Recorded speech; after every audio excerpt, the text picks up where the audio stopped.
Hello everyone, you are very welcome to EnglishLogica.com. In this video, we deal with the idiom, the last straw, or the final straw, giving you some helpful examples to use in the workplace and in social situations.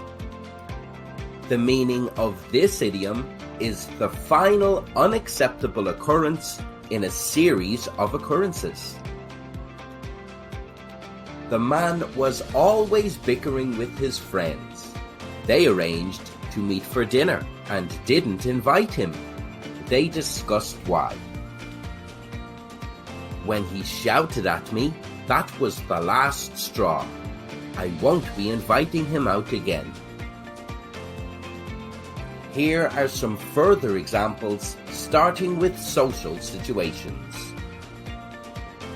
The couple had been arguing for a long time, but when the man physically abused her, she left him. I won't stand for him raising his hand to me. That was the final straw. The woman had a lot of trouble with her car, but she kept it for sentimental reasons until it broke down on her. That's the last straw. I'm getting a new car. The landlord gave their tenant chance after chance, but they kept doing bad things. That's the last straw. You've got 2 days to move out. Now, here are some more examples, this time in professional situations. The public were talking about the lack of efficiency in their government. It's sad to see that they always wait until the final straw before they start to take any action in this country.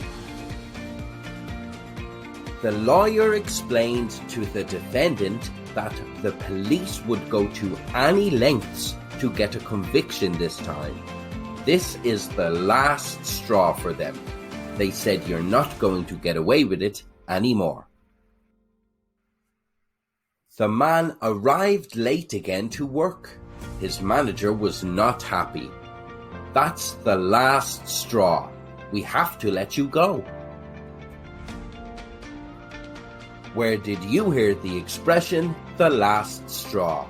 Let us know in the comments below. And don't forget to subscribe to EnglishLogica or visit EnglishLogica.com for more English idioms you can use in social situations and in the workplace.